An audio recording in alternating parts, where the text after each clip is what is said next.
أعوذ بالله من الشيطان الرجيم. بسم الله الرحمن الرحيم.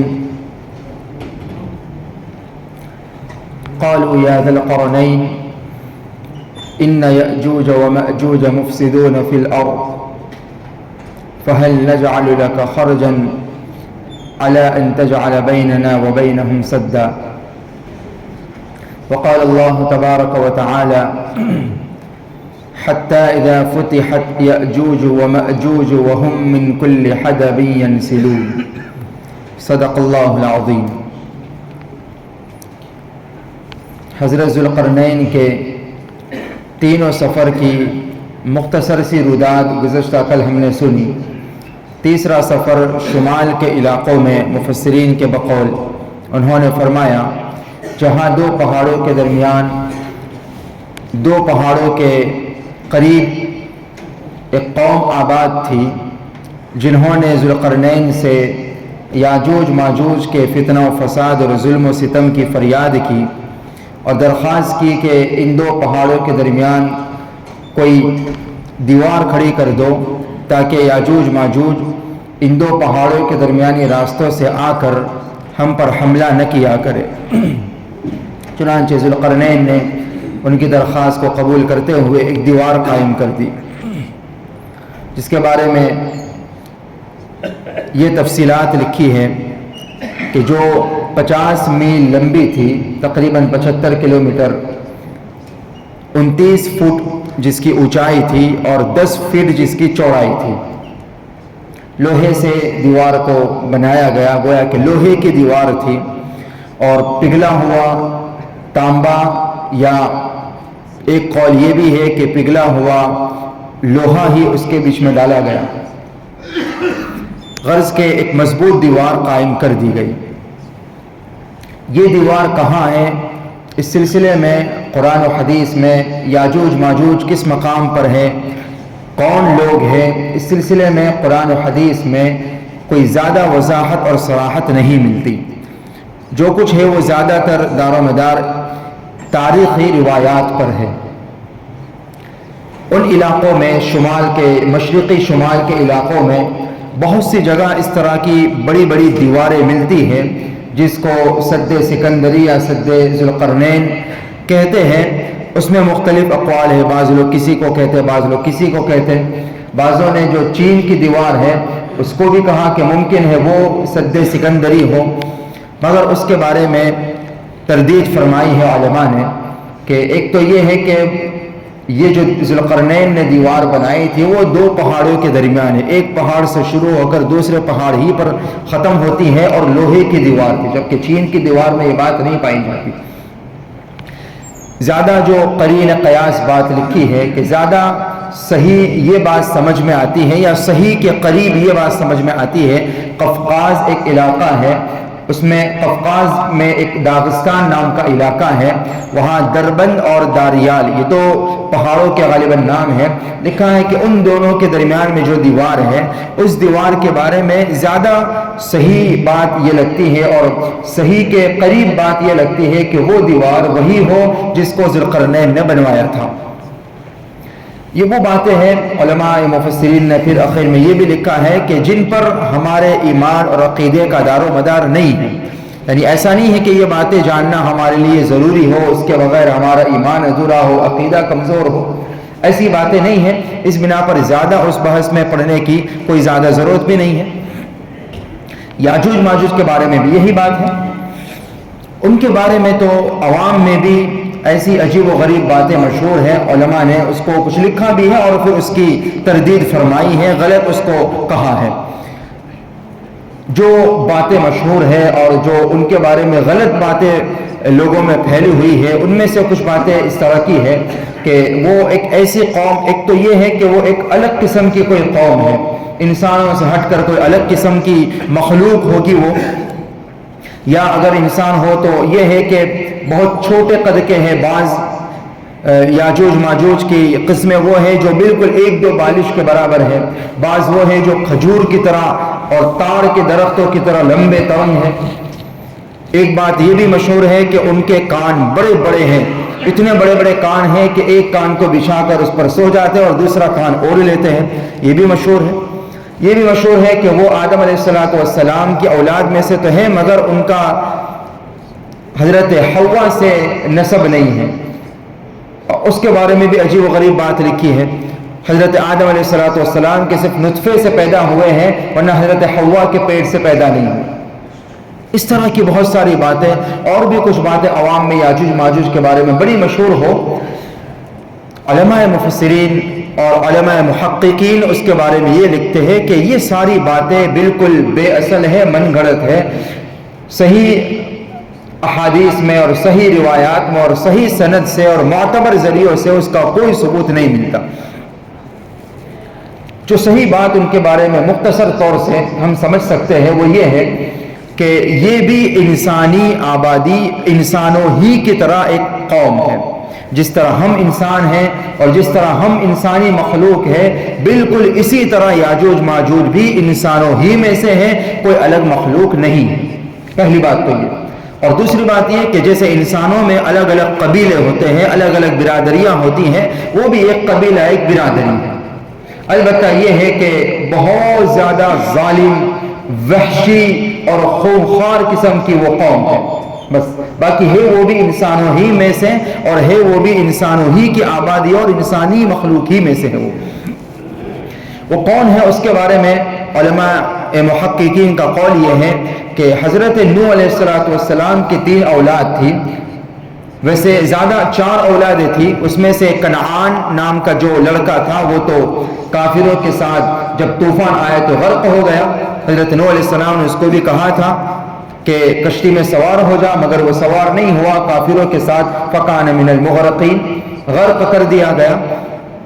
ان کی 3 اولاد اور کچھ 72 کے قریب کچھ ایمان والے کشتی میں سوار ہوئے اور وہ بچے رہ گئے، اور ان کے علاوہ وہ کشتی میں جو لوگ سوار ہوئے تھے، حضرت نوح علیہ السلام کے زمانے میں جو طوفان آیا تھا، اس وقت نوح علیہ السلام نے جو کشتی بنائی تھی، اس کشتی میں جو لوگ سوار ہوئے تھے صرف وہی لوگ زندہ بچے۔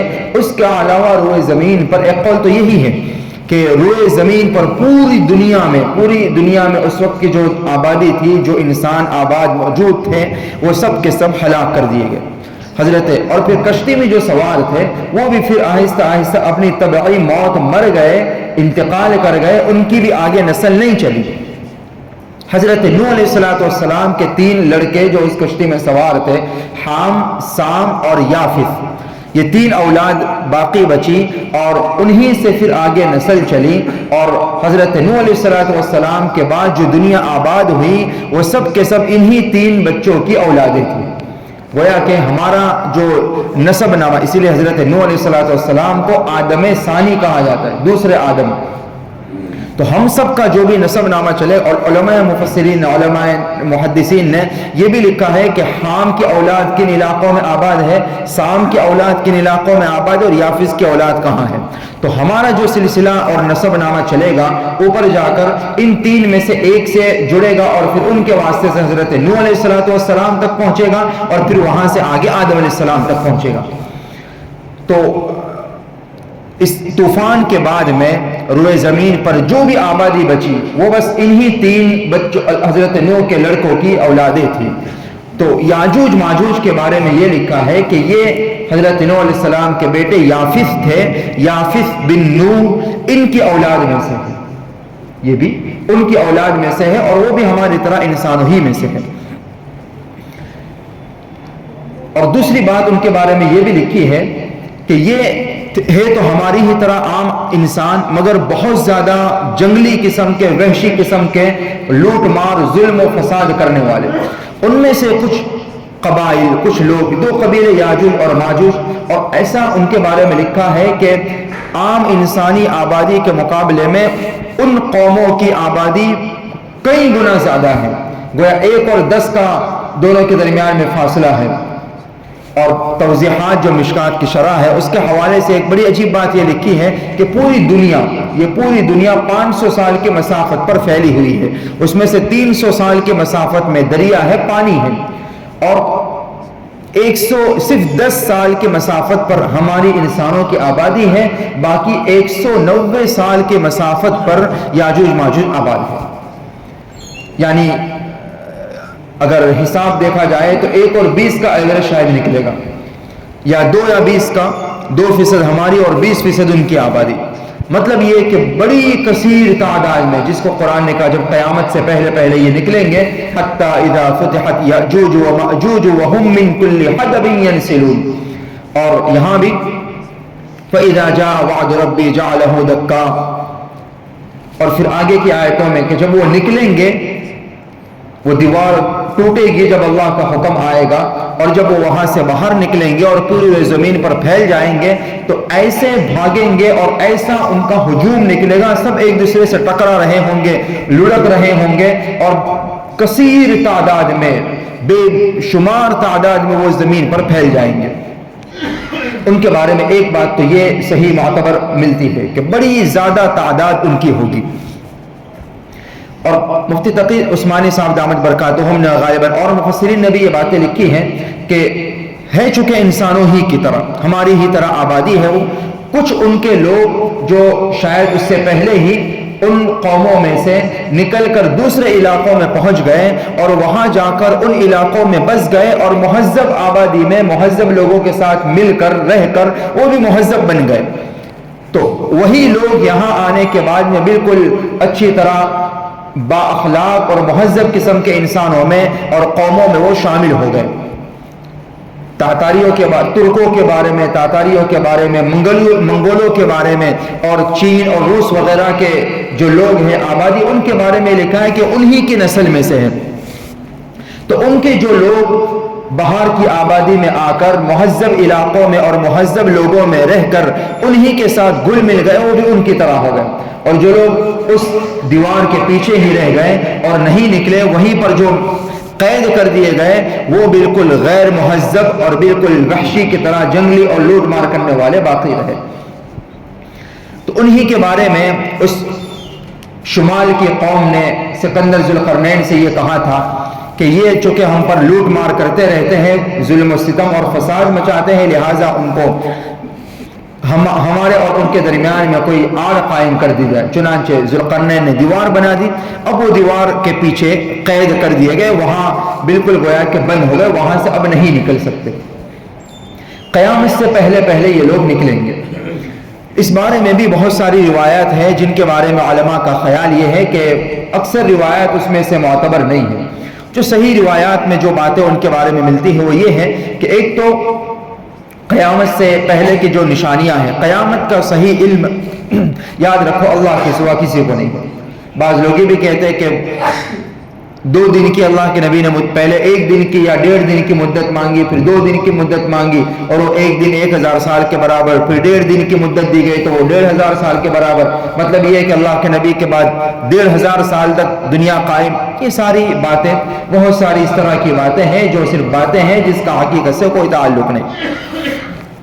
قیامت کب آئے گی اس کا حقیقی علم سوائے اللہ کے کسی کو نہیں. بالکل صاف قرآنی آیتوں اور حدیثوں سے یہ بات ثابت ہے. البتہ کچھ نشانیاں اللہ کے نبی صلی اللہ علیہ وسلم نے بتا دی ہے.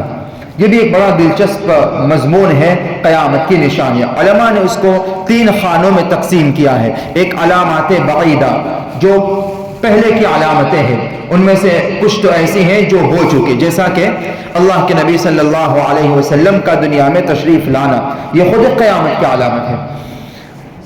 ایسی بہت ساری علامتیں ہیں جو پوری ہو چکی ہیں، علامات بعیدہ.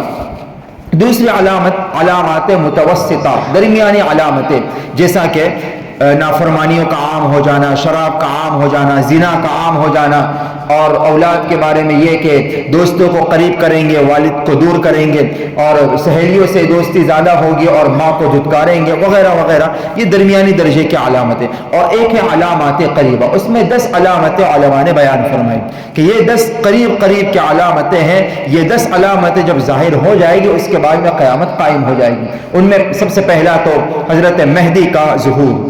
نمبر 2 دجال کا خروج، دجال نکلے گا. ایک قول غالباً علامہ شبیر احمد عثمانی رحمۃ اللہ نے یہ لکھا ہے، اور ایک محتاط الفاظ میں، ایک احتیاط والے الفاظ میں یہ لکھا ہے، کیا عجب بات ہے کہ دجال بھی اسی یاجوج ماجوج کی نسل میں سے ہو. یہ محتاط الفاظ حضرت نے لکھے ہیں کہ تعجب کی بات نہیں ہے، ممکن ہے کہ وہ بھی انہی کے قوم میں سے ہو، واللہ اعلم۔ تو دوسرے نمبر پر دجال کا نکلنا، تیسرے نمبر پر حضرت عیسیٰ علیہ السلام کا ظاہر ہونا، نزول فرمانا آسمانوں سے، اور چوتھے نمبر پر پھر ان یاجوج ماجوج کا نکلنا۔ حضرت عیسیٰ علیہ السلام حضرت مہدی کے ساتھ مل کر جب دجال کا خاتمہ فرما دیں گے، اس کو قتل کر دیں گے، اس کے بعد پھر یاجوج ماجوج نکلیں گے۔ یہاں یہ بات بھی علماء نے وضاحت سے لکھی ہے کہ قادیانیوں کا یہ نظریہ ہے، وہ یہ کہتے ہیں کہ یہ جو انگریزوں کا اور روسیوں کا تسلط ہوا، ان کا غلبہ ہو گیا، تو یہی یاجوج ماجوج کا خروج ہے، وہ ان کو یاجوج ماجوج سے تعبیر کر، ان کا یہ نظریہ ہے۔ تو ان کے بارے میں ان کی تردید فرمائی اور فرمایا کہ ان کا یہ نظریہ غلط ہے، صحیح عقیدہ یہی ہے کہ یاجوج ماجوج کا خروج ہوگا قیامت سے پہلے پہلے، حضرت عیسیٰ علیہ السلام کے آسمانوں سے اتر جانے کے بعد اور دجال کو قتل کرنے کے بعد۔ تو یہ چوتھے نمبر کی قیامت کی بڑی بڑی علامتوں میں سے ایک علامت یہ بھی ہوگی کہ اخیر زمانے میں وہ یہ یاجوج ماجوج کی قوم نکلے گی، اور کیسے نکلے گی اس کی بھی کچھ تفصیلات لکھی ہے کہ یہ ہوگا کہ اللہ کی طرف سے وہ دیوار ٹوٹ جائے گی۔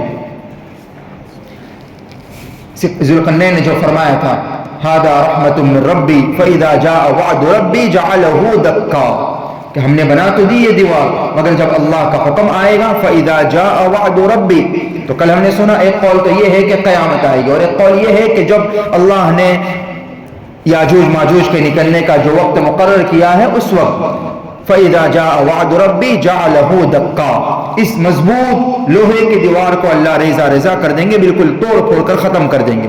تو یہ دیوار بالکل زمین دوز ہو جائے گی، زمین کے برابر بالکل ختم ہو جائے گی، ٹوٹ پھوٹ جائے گی، اور پھر ان کا خروج ہوگا، اور ایسا خروج ہوگا کہ ساری روئے زمین پر وہ لوگ پھیل جائیں گے، اور جہاں جائیں گے وہاں لوٹ مار کریں گے، غارت گیری کریں گے، ندی نالوں کا حتیٰ کہ دریاؤں کا پانی پی ڈالیں گے، اور انتہائی زیادہ سفاکانہ وہ سلوک کریں گے، بہت زیادہ ظلم و ستم، پوری زمین میں ظلم پھیلا دیں گے، یہاں تک کہ حضرت عیسیٰ علیہ السلام ان سے بچاؤ کے لیے طور پہاڑ پر غالباً اپنے ایمان والوں کو ساتھ لے کر اس پہاڑی پر پناہ لے لیں گے، ان سے بچنے کے لیے وہاں چلے جائیں گے۔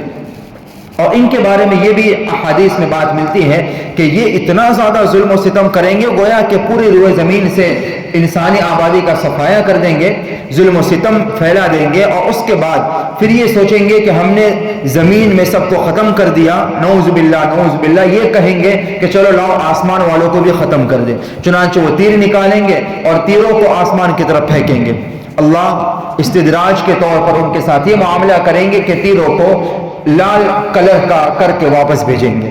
اللہ کی قدرت ہے، اللہ جو چاہے کر سکتے ہیں، وہ لال رنگ میں رنگا ہوا تیر دیکھ کر یہ سمجھیں گے کہ اوپر والوں کا نعوذ باللہ خون ہے، اور یہ سمجھیں گے کہ ہم نے اوپر والوں کو بھی ختم کر دیا۔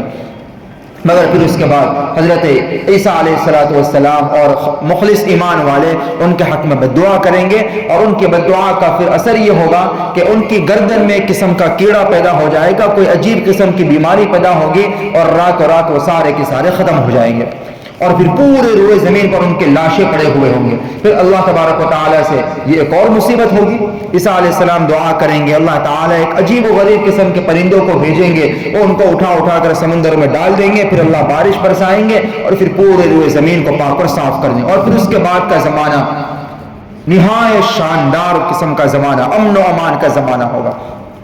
تو چوتھی علامت میں یہ یاجوج ماجوج کا نکلنا یہ بھی ہوگا۔ پھر اس کے بعد میں یہ پورے کی پورے قوم ختم ہو جائے گی، تباہ کر دی جائے گی، مٹا دی جائے گی، اور یہ بھی ہے کہ قیامت میں پھر انہی سے جہنم کو بھرا جائے گا، یہ سارے کے سارے جہنم کا ایندھن بنیں گے۔ تو بہرحال قرآن میں احادیث مبارکہ میں جو باتیں جس درجے کی ثابت ہو، صحیح سند سے جو باتیں ثابت ہو، ایک ایمان والے کا کام یہ ہے، چاہے وہ باتیں ہمیں سمجھ میں آئے کہ نہ آئے، اور دنیا کی سائنس کی تحقیق چاہے اس کے بارے میں کچھ بھی بتلاتی ہو، ان کا حال تو یہ ہے کہ تحقیق بدلتی رہتی ہے، کبھی کسی زمانے میں کسی چیز کے بارے میں سائنس کی جو رائے ہوتی ہے، کچھ سالوں کے بعد اسی چیز کے بارے میں ان کی رائے پوری اس سے الٹی ہو جاتی ہے، ریسرچ کا تو یہ حال ہوتا ہے۔ تو چاہے ان کی ریسرچ اس کے بارے میں جو کہے، جو باتیں ایک ایمان والے کا حال یہ ہونا چاہیے، جو باتیں بالکل صریح قرآن کی آیتوں سے اور بالکل صحیح احادیث مبارکہ سے ثابت ہو، ان پر بغیر چون و چرا کے، بغیر کسی شک و شبہ کے کامل اور مکمل درجے کا ہمارا یقین ہونا چاہیے۔ یہی ایمان والے کی شان اور پہچان ہے۔ اللہ تعالیٰ تمام حقائق پر ہمیں کامل اور مکمل یقین عطا فرمائے، آمین۔ وآخر دعوانا ان الحمد للہ رب العالمین۔ سبحانک اللہم و بحمدک ونشہد ان لا الہ الا انت